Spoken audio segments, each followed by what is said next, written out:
It was noon on Wednesday, September 5th, 2012. In the mountains above Lake Mansi was foggy. The day was unsuitable for sunbathing and swimming among the campsites that are located along the western shore of one of the most beautiful lakes in Europe. On this day, it was also not easy to climb the mountains. So why, then, did the Al-Hili family leave their mobile home in the St. Gerir camp on this unfavorable day and drive 10 kilometers to the village on the southern shore of the lake? Why Saad Al-Hili drove his maroon BMW past a sign with the inscription "Dangerous Road Up," overcoming 3 kilometers of steep serpentine with potholes. If the family intended to go for a walk, then it was a very unsuitable day for this. In addition, all 5 passengers of the car were dressed, as investigators would later say, in chic clothes for the city. That is, clearly not for hiking in the mountains.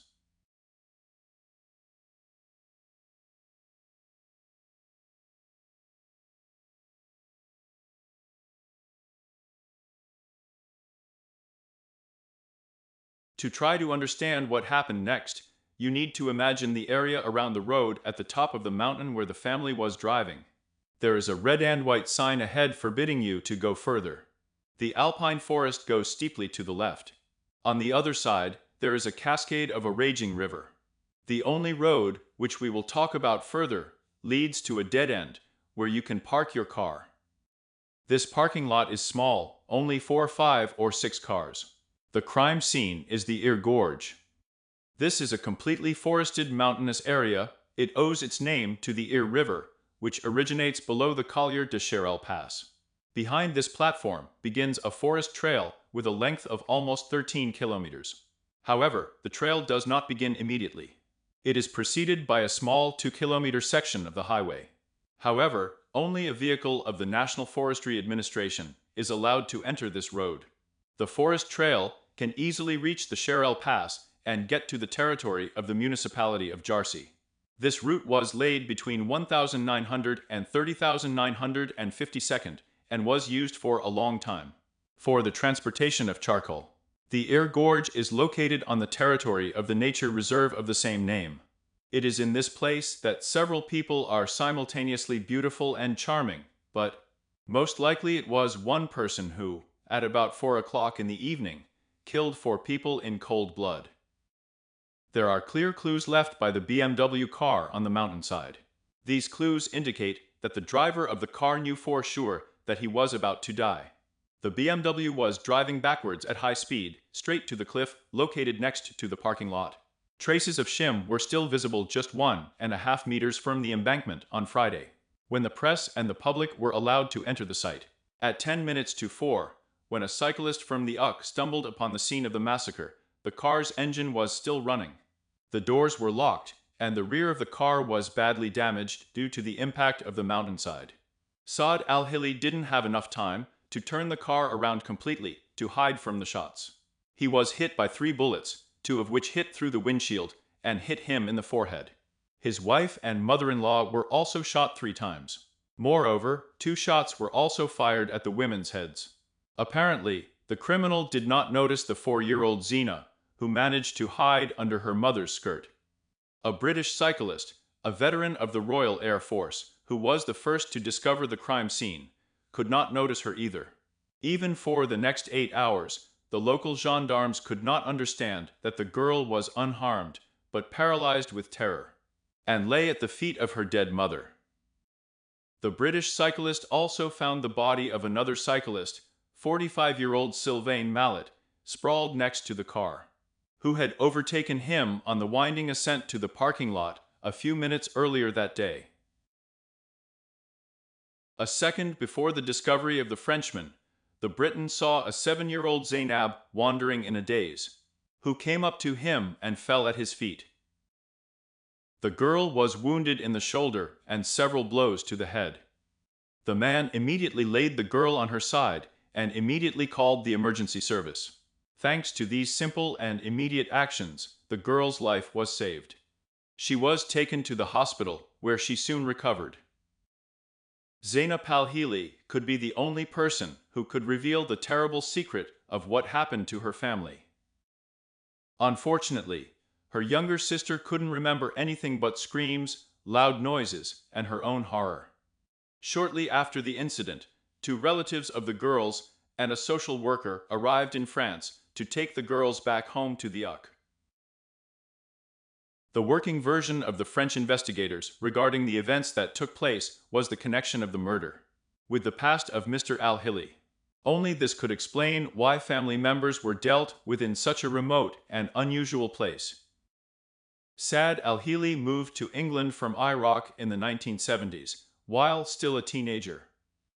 His family moved after Saad's father left the Ba'ath Party of the Arab Socialist Renaissance political party, and his engineering business was confiscated. In 1984, my parents bought a house in Clay, which in 2012 was valued at more than £1 million. Saad's father died in August of the year 2011, a year before the death of his youngest son, when he went to rest at his estate in Malaga, Spain. By the way, even then this death looked quite strange.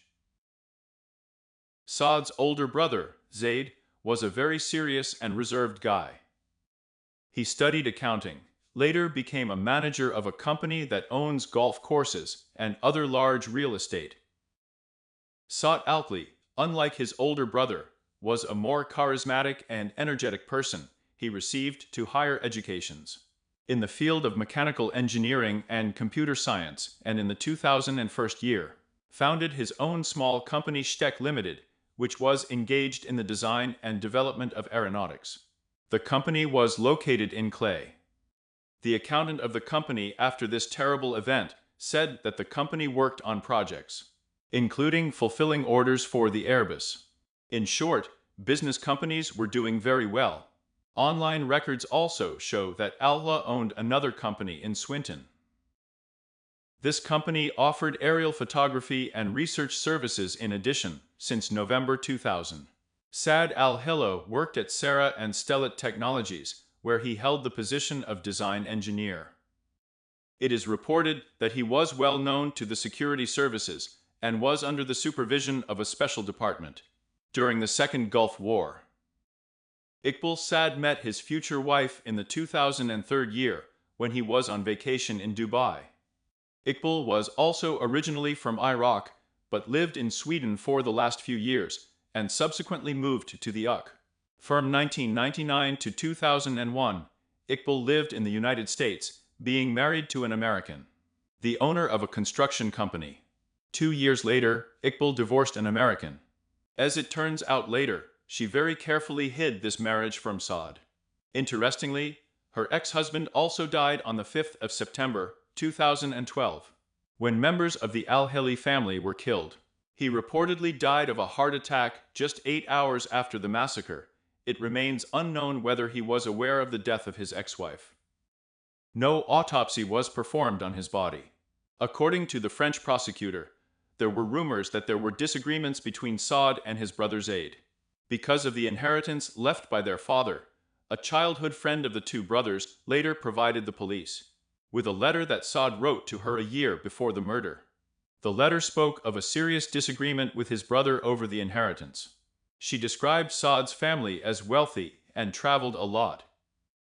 In a letter dated September 16, 2011, Saad wrote that Zaid and I no longer communicate because he is a real control freak and tried many tricky tricks even when my father was still alive.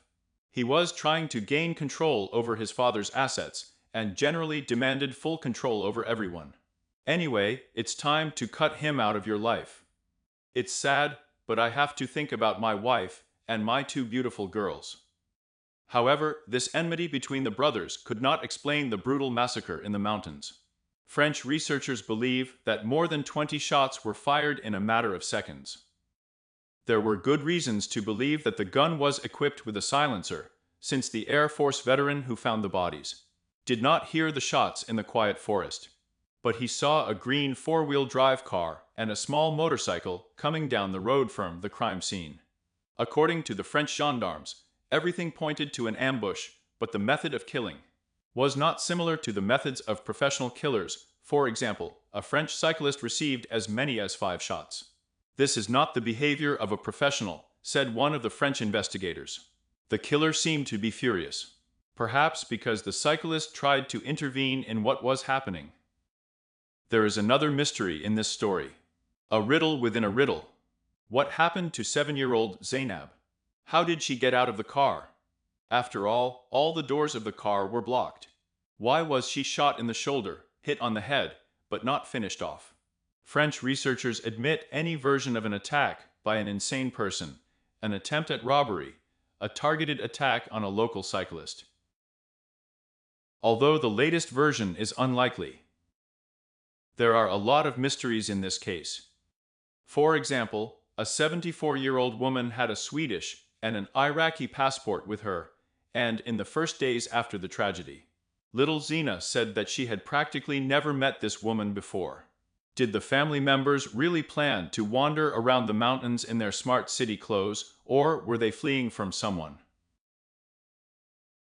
There was a version that Mr. Al-Hili felt threatened. He realized that he was being followed, so he tried to get rid of the pursuer on small country roads. When he reached the warning sign, he tried to turn around in a panic. However, the killer overtook his car before he could leave. Later, investigators were able to reconstruct the events of the previous days. It was like that. On the 29th of August, 2012, at 22 o'clock in the evening, the Al-Hili family boarded the ferry and left the UK. They were heading towards the city of Calais, and then they wanted to stop in Haute-Savoie, France. The family planned to return home on the 7th of September. The family members stayed at the camping village Camping Europe in the city of Saint-Jurieu, on the western shore of Lake Annecy. The family came here on vacation for the 3rd year in a row. Having booked a place in the campsite for a week in advance, Al-Hili left it after only 2 days, and on the 3rd of September. The family went to another place 2.5 kilometers from the first parking place. According to reports of 2 Dutch tourists who stayed at the same campsite at the same time, a rather suspicious person was often noticed nearby. He was described as a man from Eastern Europe or the Balkans. These witnesses also reported that Saad al-Hili left the campsite 5 times a day and was absent for 20 to 30 minutes. But this statement was later refuted by the camping director. Wednesday, the 5th of September, 2012. A former member of the Royal Air Force, 50-year-old cyclist William Brad Martin, takes a walk along a wooded road near the town of Shine. At 15:15, another cyclist overtakes him. After that, a green SUV drives towards him, and a few minutes later a motorcycle. At 15:48, he discovers the crime scene, which he describes in detail during a press conference on September 12th. We have already talked about this earlier. Driving up to the parking lot at the end of a forest road, he sees a little girl walking, then stumbles and falls. He believes that a maroon BMW station wagon hit a French cyclist who is lying on the ground, but quickly realizes that this is not the case at all. The cyclist is dead. The car's engine is running, the driving wheels are spinning. As he approached the driver's side, he noticed several holes in the body and smelled burning. Then the Englishman breaks the driver's window and turns off the ignition. He sees a lot of blood around. A cyclist from the UK puts an injured girl in a safe position, drags the body of a French cyclist, so that he is not run over by a car, and goes for help. Soon, according to the license plates, the investigation will establish that the car belongs to the Al-Hili family. At 6 in the evening, gendarmes, criminologists, and ballistics experts of the Institute of Criminal Research inspect the crime scene. In the immediate vicinity of the crime scene, a helicopter flies by. At 11 o'clock in the evening, a vacationer who stayed at the same campsite as Al-Hili reports the existence of a girl. Almost at midnight, that is, 8 hours after the incident, the gendarmes find the girl safe and sound. The baby hid on the floor of the car under her mother's feet.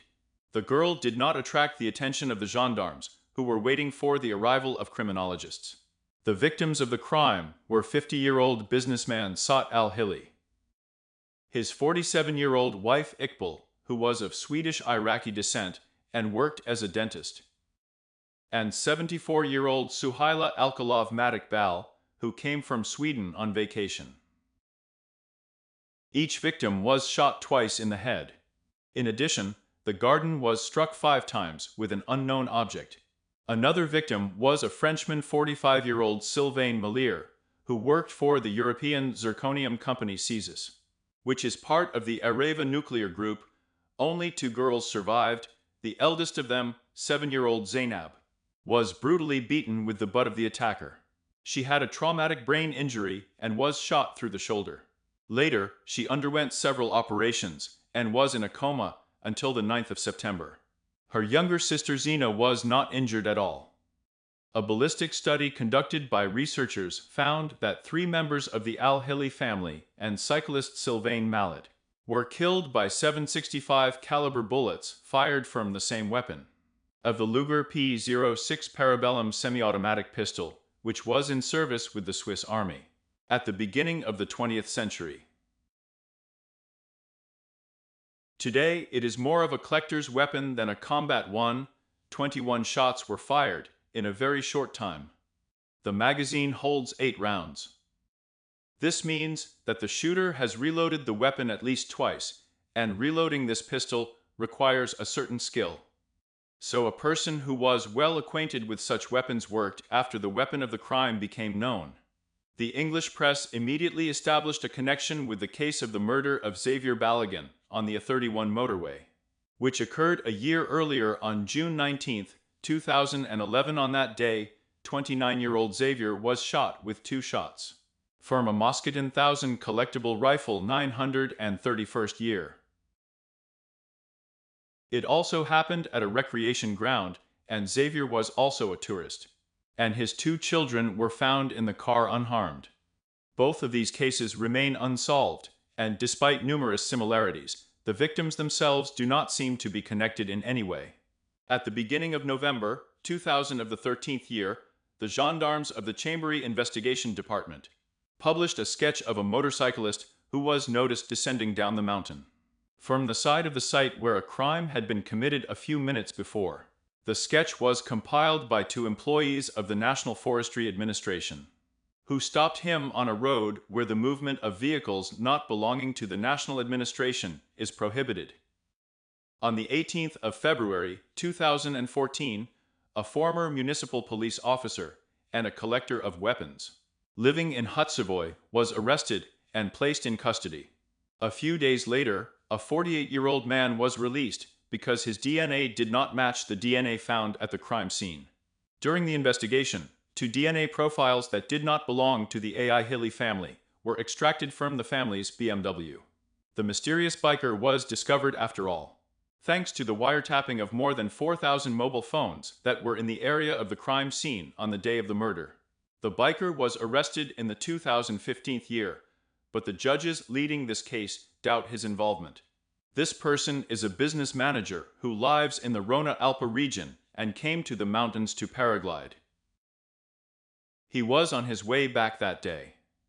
In addition, the compiled psychological portrait of this person allows him to be excluded from the list of suspects, with a probability of 95%.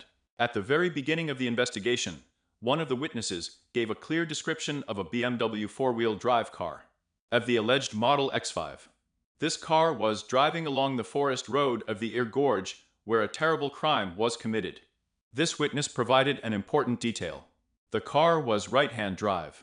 This suggests that the car and its driver may be of British origin, as well as 3 of the victims. Due to the apparent lack of motive, lack of evidence, and the extreme brutality of the crime, investigators have put forward a version about a mad collector of weapons. This version is supported by a large number of cartridges thrown at the scene of the crime, which excludes the method of action of a mercenary or a professional. In the summer of 2014 year, 2 years after the events on the mountain road, the gendarmes investigating the case learned about the death of the ex-husband of Al-Hili's wife. Let me remind you that he suddenly died of a heart attack on the same day as the murder of his ex-wife on September 5, 2012. Iqbal hid her first marriage from Saad. The judge from Annecy demanded the exhumation of the ex-husband's body. The FBI agreed to this, but the man's family strongly opposed it. The exhumation was never carried out. In June 2000 of the 14th year, a former Legionnaire friend of one of the victims of cyclist Sylvain Mallet committed suicide. The press began to spin the hypothesis that this man could have been involved in the murders. In his suicide note, this man indicated that he feels like a suspect, but in fact is not guilty of the deaths of those people, and thus decides to clear himself of all suspicion. The suspect in this case was serial killer Nerdal Leland. Noor served in the Swiss army and was able to use a .765 caliber pistol, but according to experts, experienced shooters use such weapons, and an army dog handler like Nerdal was not considered such. In September 2012 year, in parallel with the French investigation, a British investigation was launched. A search of the house of the Al-Hili family was planned for this purpose, for investigators flew from Paris to London. A significant number of documents were seized during the search. Thus, the English stage of the investigation was over. Then an important stage of the analysis of the seized documents began. The day after the murder of the family, Saad's older brother Zaid came to the police station on his own. He wanted to tell the prosecutor something. Later, the prosecutor said that the two brothers quarreled over their father's inheritance. According to a close family friend, the fortune of Hadim al-Hili, the father of Saad and Zayd, who died in August of the 2011 year, amounted to several million pounds and included several luxury houses in England, as well as possessions in France, Switzerland, and Spain. Many of Saad's friends stressed that in the last months before his death, their friend was concerned about one problem, but did not disclose its nature to anyone. Investigators were checking the version of industrial espionage, since Saad worked in the aviation industry and could have valuable information. Investigators also checked the version of involvement in the murders of Iqbal's brother named Haidar. He had previously been prosecuted for mistreatment of his parents and subsequently disappeared from the family home in Stockholm. On the 14th of September 2012, he was found in an English hospital where he had been for several weeks. Thus, his involvement in this case was excluded. The British press put forward a version that the murder could have been connected with a carjacking, during which something went wrong. This explains the fact that the engine was still running at the time of the discovery of the bodies. And a few months before this incident, the British Foreign Office warned tourists that in that part of France, there had been a series of incidents related to attempted carjacking in the 2017 year. The prosecutor of Annecy reported that more than 100 volumes had accumulated in the case, and the number of investigators had been reduced from 100 people to several investigators. They are on standby and ready to examine any new evidence as soon as it appears. But the investigation itself has been suspended.